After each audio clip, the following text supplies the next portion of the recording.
Surprise! Nous sommes au SLUC.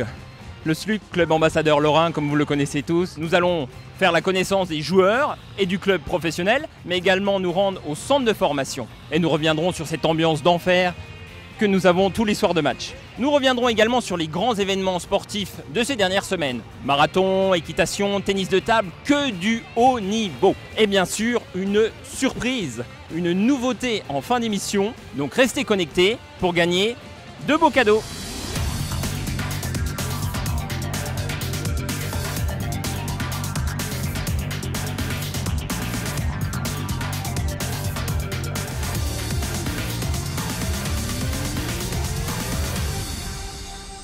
Nous sommes à peu près 3 heures avant le début du match. Les joueurs vont bientôt arriver dans le vestiaire où nous avons la chance d'être présents. Quand on parle de sport, on parle de défis, de challenge. Et c'est justement ce que le conseil régional a lancé à la Team Lorraine. Vous savez, nos ambassadeurs du sport lorrain de très haut niveau. Germain Chardin, Gauthier Claus, Mathieu Péché, Maxime Laheurt étaient présents. Leur équipe termine 7e sur 500. Belle performance. Maxime Laheurt nous a confié ses impressions juste avant le départ.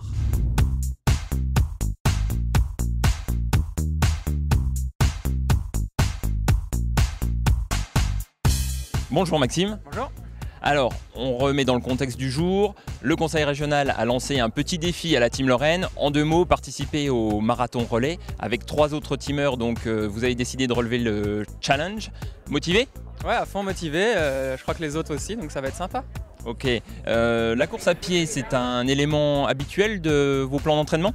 Ouais, tout à fait. Ça fait partie de mon entraînement quasi quotidien, mais je le pratique plutôt en montagne, dans les sentiers et très peu sur la route.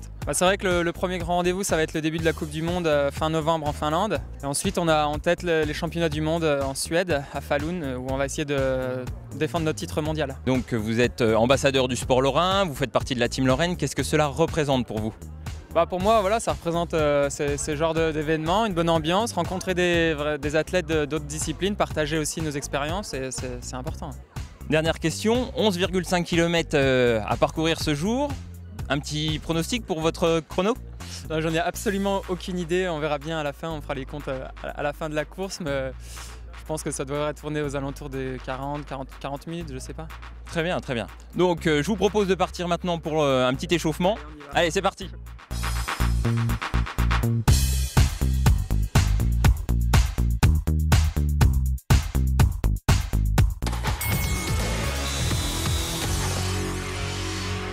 On dit de la Lorraine que c'est une terre de cheval. Effectivement, avec 27 000 licenciés, la discipline se situe à la 3e position derrière le foot et le tennis. La région dispose également d'un site remarquable dédié à la discipline. Il s'agit du pôle hippique de Lorraine à Rosières-aux-Salines. S'y déroulait, il y a quelques semaines, le Grand Régional d'équitation. Une date incontournable pour tous les professionnels de la filière équestre, mais également pour les amoureux des chevaux. Regardez.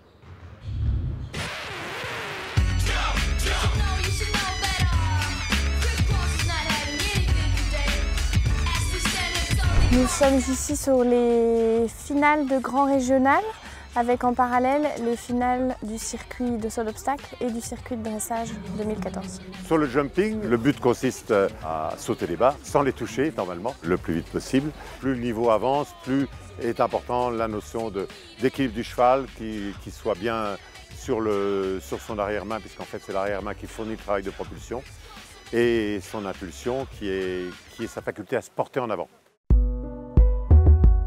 Le dressage, c'est présenter les allures du cheval et des mouvements imposés dans le texte d'une reprise que vont juger plusieurs juges, et celui qui a la note la plus élevée remporte l'épreuve. Rosières, c'est un site qui a été repris par le pôle hippique de Lorraine depuis 2009. C'est extraordinaire, c'est un site absolument superbe, fonctionnel, des sols tout neufs, tout y est pour faire de la belle équitation, et c'est vraiment une région dans laquelle on a de très bons cavaliers. On devrait tous remercier le comité régional, vraiment. Toutes les régions n'ont pas cette chance.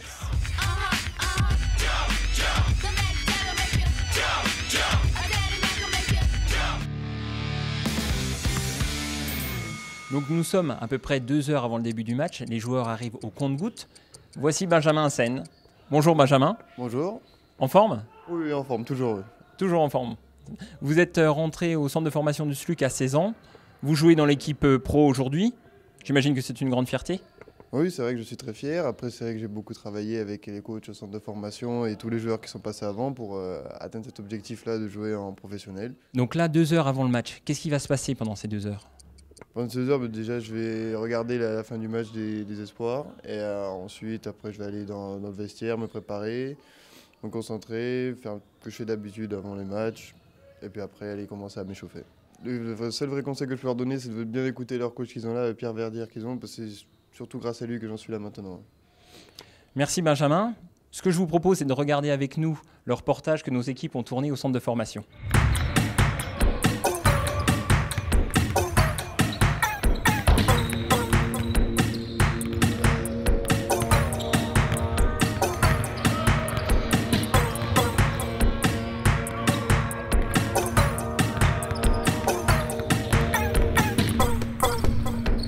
Le centre de formation, c'est un outil qui permet à des jeunes joueurs de pouvoir accéder au haut niveau de basket. Le premier critère, c'est la taille dans le basket. Sinon, il faut être un joueur dominant au niveau national dans sa catégorie d'âge. Ça veut dire faire partie des 15 ou 20 meilleurs basketteurs dans sa génération pour pouvoir espérer rentrer dans un centre de formation de haut niveau. Le secret, tu essaies de te reposer au maximum. Sinon, c'est pas évident de s'en sortir entre l'école et les entraînements. Juste les repos. En dehors de la salle, il faut éviter les sorties nocturnes et bien se reposer. La structure du centre de formation et la force du centre de formation réside dans le fait qu'il y a pratiquement une unité de lieu. C'est-à-dire qu'avec les collectivités, dans le conseil régional, on a pu avoir ce bâtiment qui est juste à côté de la salle. Parce que la vie du jeune, c'est 6 heures, 7 heures de cours, c'est 2 heures à 3 heures d'entraînement par jour, c'est du soutien, c'est aussi des études surveillées. Donc avoir une unité de lieu, c'était important. Donc ça, on l'a eu.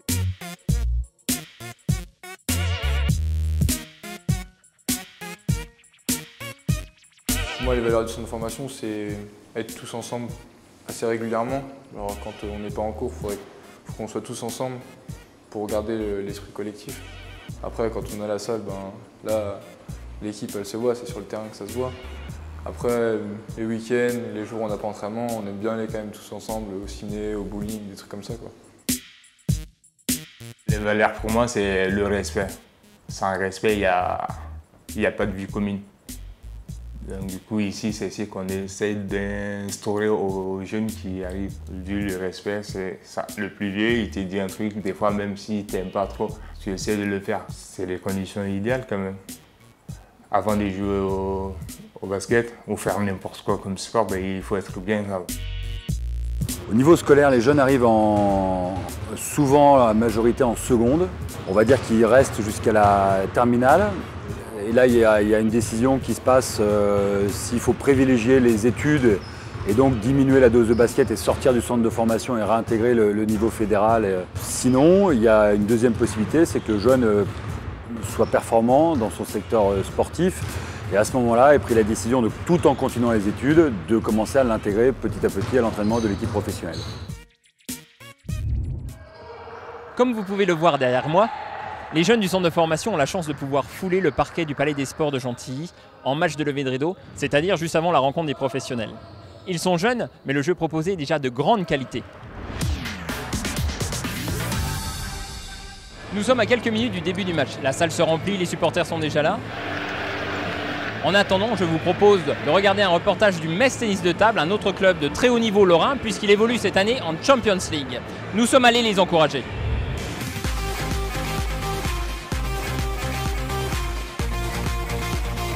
C'est le 3e match de Ligue des Champions, parce que nous faisons partie d'une poule de 4 équipes. Nous avons déjà joué le premier à Linz, que nous avons perdu, le deuxième à Budapest, qu'on a gagné. Là, le 3e, c'est ici, donc le premier à domicile contre Berlin. Les 2 autres, Linz et Budapest, ce seront également à domicile. Donc c'est le tirage au sort qui veut ça, et on terminera par Berlin le 5 décembre. On a été très homogène, on va dire que notre leader a été vraiment, Fouillou a été vraiment d'un niveau exceptionnel et donc a mis une pression sur l'équipe adverse en gagnant ces 2 matchs. Et on a réussi à saisir l'occasion avec Vujadou qui a eu un bon mental pour finir ce match. La force, c'est surtout qu'on est de vraies guerrières, elles sont de vraies guerrières derrière la table. J'ai des filles qui ont énormément d'expérience sur le circuit international et ça joue beaucoup et ça aide aussi Laura Gasnier dans sa formation. Il ne faut pas s'emballer non plus. L'objectif cette année, c'est d'être champion de France dans le premier temps et d'aller chercher la qualification en Ligue des Champions. Donc là, on est bien parti pour étape par étape. On vient de franchir un pas, mais il ne faut pas s'emballer.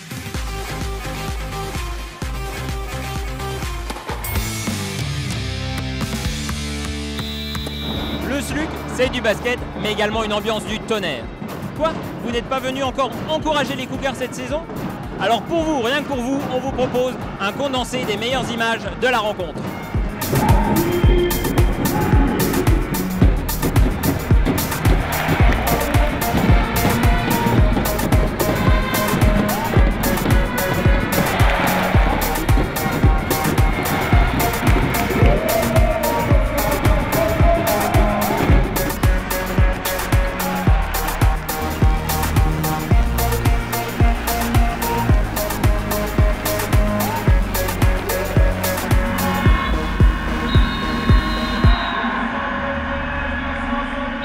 Bonja, tout d'abord félicitations, belle victoire.